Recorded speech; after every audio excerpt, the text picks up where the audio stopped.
Catherine, thank you so much for speaking with me. Let's start with some background. How did you end up writing a book about spiritual Los Angeles? Well, Robert, it always been an interest of mine. I had traveled around the world going to different sites, uh, different spiritual sites around the world. And when I moved here, when I moved back to Los Angeles, I had been living in the Bay Area for a while. I moved back here, and all my Bay Area friends and friends from all over the world were like, LA, that's so superficial. Why are you moving to such a superficial place? I said, I don't think it's superficial. I think there are these really deep underlying currents of spirituality in Los Angeles. And I've heard about a few of them, and I'm going to go check them out. And I went and checked out a few, which hopefully we'll get a chance to talk about. And then there was more and more, and people kept telling me about more and more and more and more and more. And so I wanted to collect them for everybody else. That's great.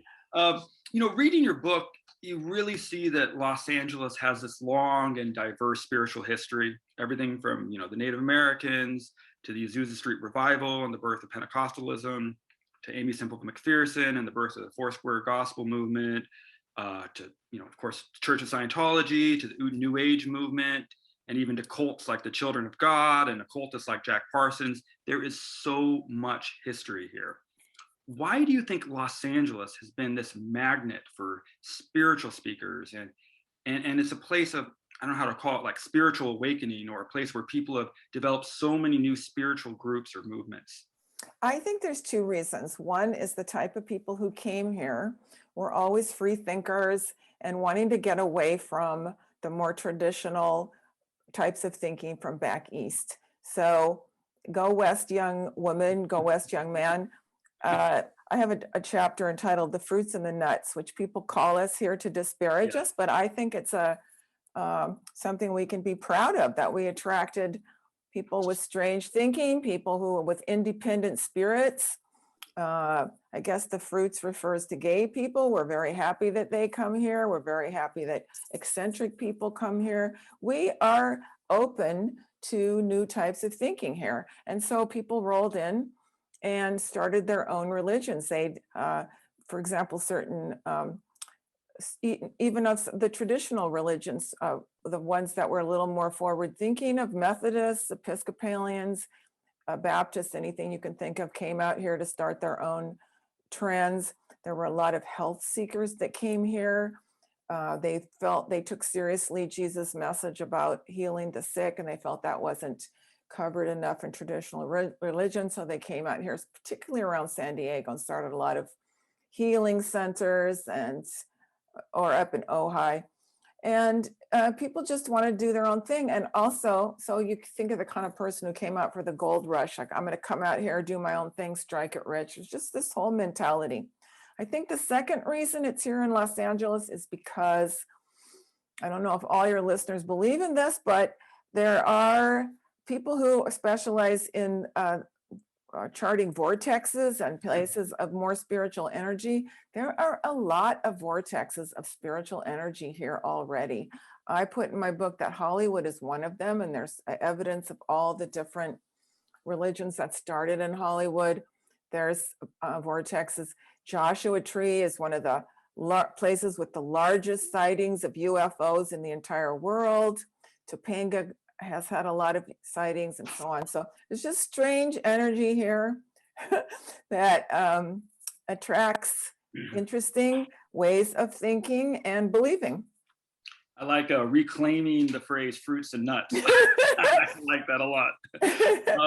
And you mentioned vortexes. That was something that I really enjoyed in your book, was discussion about vortexes, or places identified as having like a high spiritual energy. I don't know if I'm saying that right, but it was not something that I was previously familiar with. So could you talk a little bit more about vortexes, and more importantly, where our listeners can find them in Los Angeles? Sure. I think everybody's had this experience of walking into maybe a great cathedral, or maybe even here in Los Angeles, Our Lady, the great Catholic cathedral here. You walk in and you feel this sense of awe. Or maybe you take a hike up a high mountain and you're full of endorphins. Just feel that sense of awe. This is a great sense of energy and it's almost spiritual. And we've had the opposite, where we go someplace where there's a lot of suffering, where there's a lot of homeless people or something, we feel that's not a great energy. Unfortunately, hopefully we're doing something about that. But so there's these people who are smarter than you and me have through the ages identified certain places where there's what they call these high energy. The Native Americans were very hip to it. They would say this area has more spiritual energy than this other place. And then some people will say they go back through history to like the Egyptians and all these different people who would place around the globe certain places of higher spiritual energy. So for example, the Holy Lands, Chichen Itza in Mexico, the Grand Canyon. So places that people who are receptive to it can go there and feel like, wow, there's a lot of spiritual energy here. I just feel kind of like, I don't know, when Robert, when I've been to these places, I kind of get in this mindset, my mind goes quiet and I go, everything seems right with the world. Mm-hmm. I don't feel all agitated. So anyway, whatever it might be. So anyway, the Vortex Hunters is an organization you can Google, have identified about 10 places around Los Angeles that are very high energy. So I went around and checked them out myself, my husband and I. We found that the Santa Barbara, old Mission Santa Barbara, if you walk into the chapel there, you're just kind of, wow, that's some kind of energy coming out of there. And then you can get a little holy water so you can bring it home. The whole Ojai Valley is considered a vortex energy. The Vedanta Temple is definitely a high vortex energy place. That's in Hollywood. The Joshua Tree Retreat Center out in Joshua Tree actually will give you a map on their land of all the different vortexes that are there. And you can go stand on them and see if you feel anything. It's kind of like going to Sedona, which is, some people go there for the vortex energy. It's really fascinating. So again, it's not really scientifically proven, but it's gone through the millennium from Native Americans identifying them, ancient peoples identifying them, to people today with however they identify them. And then you yourself can go and say, does this feel like an energy center to me or not? That's interesting. I grew up in Pasadena, and one of the spots that, as a kid in Pasadena you hear about is Devil's Gate Dam. Yeah. And that is a spot like I've actually been close, but I've never been there. I've always wanted to go there. But you do hear the stories about that it was apparently significant to, the Tongva and the Native Americans who were there. And then of course you hear stories about Jack Parsons doing God knows what there. Well, that's what brings it, in the book, you talk about a lot of really colorful characters, and you do talk about Jack Parsons, who I think is one of the most strange and fascinating characters in LA history. Could you tell our listeners a little bit about Jack Parsons? Jack Parsons is definitely one of the spiritual rock stars of Los Angeles. First of all, he is one of the founders of JPL. He was a world-acclaimed rocket scientist. You're always going, well, it's not exactly rocket science. Well, he was that smart, and he invented, I think it was a fuel that's actually even still used today. So he had this one career as this very traditional, brilliant scientist. And at the same time, he had this career as a very brilliant, world-renowned occultist, where he was doing black magic and doing rituals. And he was actually friends with L. Ron Hubbard, who formed Scientology. The church doesn't actually want this known, so I hope they're not listening right now. But they did an occult ritual to bring in the new age, and they were all involved. He's all involved in black magic. Apparently, he wrote a bunch of books that are available on Amazon. And he was actually fired from JPL for his occult proclivities. Plus, he was a drug addict. He was as handsome as a 40s movie star, which certainly helps his mystique. Yeah. And he looks like Clark Gable. So here he is, this super handsome, super charismatic. Genius.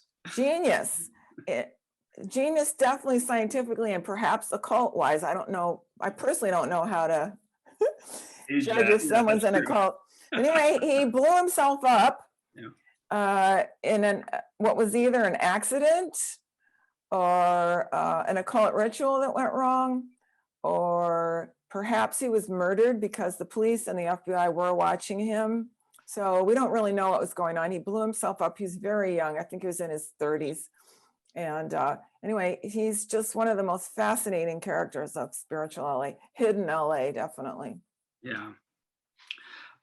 In your book, you talk about a lot of different faiths and spiritual movements, topics that can elicit very strong emotional responses in people, both positive and negative.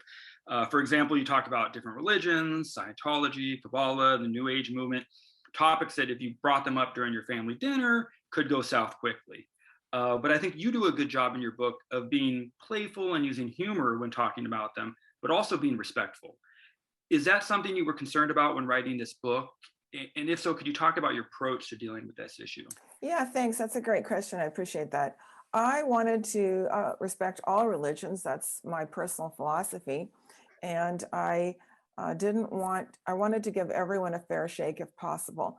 So in that way, I think everyone that I wrote about is maybe a little bit mad at me and a little bit happy because I didn't really come out and say, this is kind of great and this isn't. I didn't want to do that. I wanted to say, this is all the religions we have. We live in a world today where it behooves us to try to understand everybody and understand that everybody's trying to have an understanding what's going on. I believe even the strangest of the people that I cover in this book, I think started off with good intentions to create something that helped people, maybe went a little astray. So yeah, I did. I asked quite a few of my readers ahead of time, is there anything that you found offensive? I don't want to offend anyone. I think I offended, like I said, everyone a little bit, but not immensely. I did get a large outcry on Facebook by being positive about our Muslim neighbors, and had to delete those comments. So that was disappointing to me, but as I'm sure you are, we're happy they've joined our community and want them covered as well in a book that covers spiritual Los Angeles. Well, that's unfortunate to hear. We do have, unfortunately, a lot of, I don't know how to say, negative people and a lot of misinformation when it comes to Islam. But I think that brings up a point. Something that I've really enjoyed about my experience growing up here is that I've been introduced to a lot of different faiths and belief systems. And, I think about, growing up, I remember, I've had friends who were Mormon, friends in high school who were Baha'i. I remember, I had a couple friends who were Scientologists in high school. And I became familiar with all, the different kind of celebrations, people, celebrate Eid, Nowruz, Armenians can celebrate Christmas and Easter at a different time. All of those experiences, I think, I don't know if I really thought about it at the time, but I think I found them beneficial because I feel like I appreciate those differences while at the same time, understanding that there's so many similarities at the same time, and those aren't contradictory. You can appreciate the differences of all of us, but also see that we are also so similar. And I think that's something that's just a wonderful aspect of living in Los Angeles, where we are surrounded by so many people who think differently than us, and that's okay, and that's actually great, and that can be a huge positive. Could you talk a little bit about your experience putting all these this book together and researching all these different ways that people think about the world, and how you've kind of thought about that now looking back at it? Well, I had read this book back in graduate school by Aldous Huxley, who actually lived here for 30 years of his life. Yeah. He's a Nobel nominated author. He wrote Brave New World, is probably his most famous book, but he also, he's quite interesting. He's in the book. He and his wife, Laura, were here in Los Angeles conducting LSD experiments and as part of their spiritual quest, and they hung out at the Vedanta Temple. But he had written a book called The Perennial Philosophy, which is exactly as you said, which is he put forth his idea that all religions at their very bottom are all saying the same thing. this is a little controversial, but when I read it, it really gave me this idea that we're all on the same track. We go off on different tangents and so on, and we have different ideas about what might bring us closer to an ideal world or closer to God, if we use that word. But that there's always this quest for something better and improving ourselves and how we to be more loving to our fellow persons. And so that was a lot what I brought to this book, was trying to see how everyone's up to the same thing in each in their own way. For example, when I first visited the Etheria Society and found out they believe Jesus comes from Venus and UFOs are here to teach us about God. At first I thought that was weird, but then when I really met them and I saw these are lovely people and they're working for the betterment of humanity and they're in service, and I could just see this is a lovely expression of a spirituality that's very similar to my own beliefs and most people's beliefs, I think, which is that doing good, helping others is a more spiritual way to live. One thing I really enjoyed about your book, it is actually a guidebook as well, in that you provide some great list of places to visit in Los Angeles in connection with the different spiritual movements you talk about. So I want to know, when you are at a party, you're at a dinner party, someone's talking to you and you tell them, oh, I wrote a book about spiritual Los Angeles. And they ask, hey, what are some places I should check out? What do you say? Well, I say, what part of town do you want to go to? And because I arranged it in little parts of town. Yeah. So you can go on a little tour around the west side. You can go up to Santa Barbara for the day. You can tour the east side. You can tour, different parts.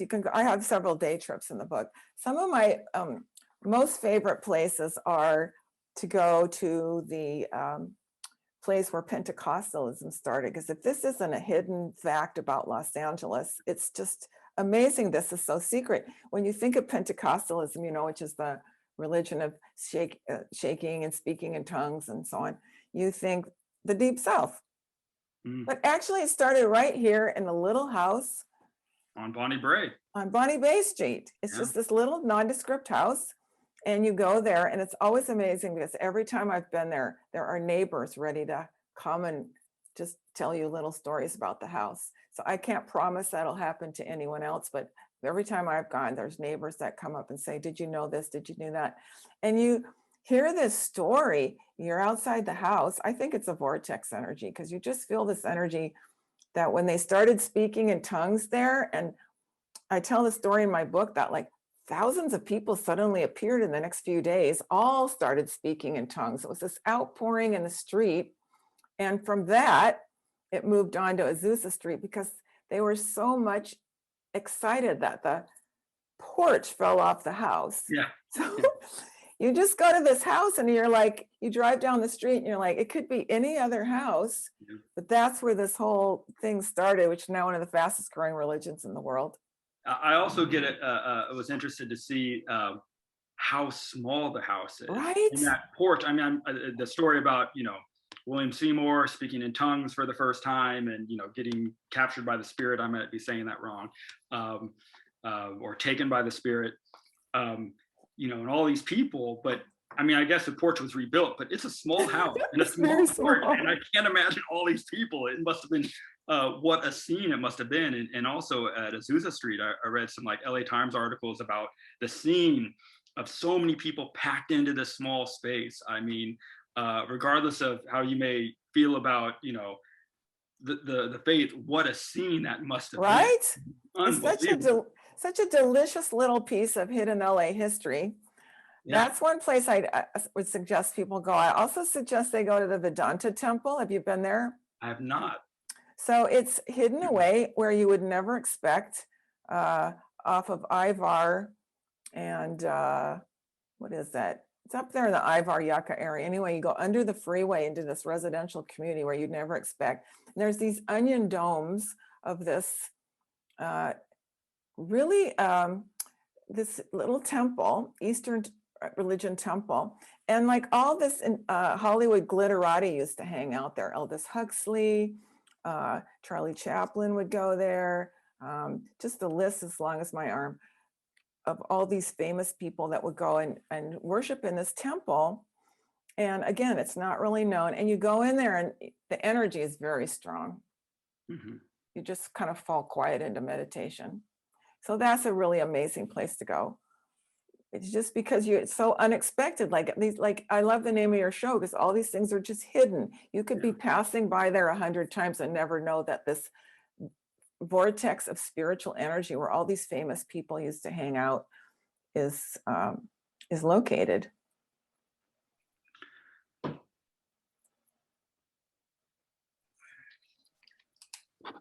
During the process of putting this book together, was there anything that really surprised you or changed the way you think about Los Angeles? I think there were so many surprising things. I mean, I just really didn't know, for example, that Aldous Huxley had lived here. Timothy Leary was, when he was here for 20 years, was researching psychedelics in a spiritual way. I didn't know that the whole gospel movement had started here. So gospel music had actually started in Chicago, but it didn't become big until it came here. So the whole revival of gospel and gospel music entering the mainstream. I don't know, some of us remember this song, "Oh Happy Day." If you haven't heard that song, you should pull it up on Spotify and listen immediately. It's just this joyous, you didn't even know you liked gospel music until you hear this song. And that started the whole gospel revival. That's not revival. That started gospel music spilling over into the mainstream. So later you get the guys that started this influenced Michael Jackson's records. They influenced Madonna's records. It just started going more mainstream. It's beautiful. The Wicca movement of witchcraft pretty much started here. There's the whole story of the Church of Synanon. Now that is bizarre. Synanon was this very prominent cult at the time of, it started to help drug addicts, then it became a religion, and they used to have this therapeutic technique where they would get people in circles and start yelling obscenities and insulting them and telling them they were worthless and kicking them up for like 24 hours. This was supposed to help people. And it's bizarre, but that was actually considered at the time to be a normal therapeutic technique. I just find this shocking. And then it ended because I shouldn't laugh. The founder went back to drinking and was found to be threatening to murder people. So, I mean, there's just these bizarre stories in the whole world of spirituality that just constantly surprising, constantly surprising. And all these, like I said, the irreverent and the awakened the true, there's a lot of very strange stories. That's one thing I do enjoy about LA. I feel like the more you start digging, the more you start peeling away slices, the more you discover that's just unbelievable, you know. So now it's time for the 5 questions I ask everyone who comes on the podcast. So let's start with number 1. Coles or Philippe's? Philippe's. Oh, okay. Do you have a favorite French dip sandwich? Well, I usually, this might be a little sacrilegious, but I often eat the turkey. I like the turkey too. I like the turkey too. Oh yeah, I like the turkey. I was afraid to say it. It seems very unloyal. I've gotten some blowback for it as well, but it tastes good. I can't help it. So number 2, favorite taco spot in LA? Oh, that's the hands down Tacos Tu Madre, right next to Skylight Books. So sometimes Skylight carries my book, so sometimes I'll arrange an extra trip. I don't need to go check on my books, but I go just to have tacos. And Skylight's always a fun bookstore to go to. Fantastic. I highly recommend them. Great spot. So I'm going to skip over LA sports moment and move on to number 4. Favorite LA book or movie? I think my favorite LA book is Play It As It Lays by Joan Didion. Okay. which I was shocked how powerful it was. I'd always heard of Joan Didion and heard about the book probably 20 years before I read it. And it was like, pow, that's really an LA story. And my favorite LA movie, I would have to say, is The Buddha Field. It's called Holy Hell. And it is about a super strange cult that happened here in LA with a guy named Andreas who looked like a Greek Adonis, but his followers had to pay to have sex with him. I mean, how can you believe these things? So, What? so if you watch Holy Hell, you're like, it shows the whole story of the cult. This is in my book also. And you're watching, and he had only pretty people were allowed to join his cult. And so all these pretty people are, listening to his words and living with him and dedicating their life to him. And then it came out later that the guys were so you had to have weekly sessions with him at $150 a pop. That was in 80s money. So that's probably what, 200 or 250 by today. And then he was having regular sex with them. And they were all of age. So you can't really say it wasn't sexual molestation. It was just weird. Yeah. So anyway, and that's another cult. What I find about all of these cults is almost all the people who left the cult, they'll say, I don't know what I was doing in that cult, but I will say it helped my life for the better. So that is a weird movie about LA that is quite fascinating. Oh, that's interesting. I'll have to check that out. Number 5, if you could go back in time to any year in LA's past, just for one day, which year would you choose and why?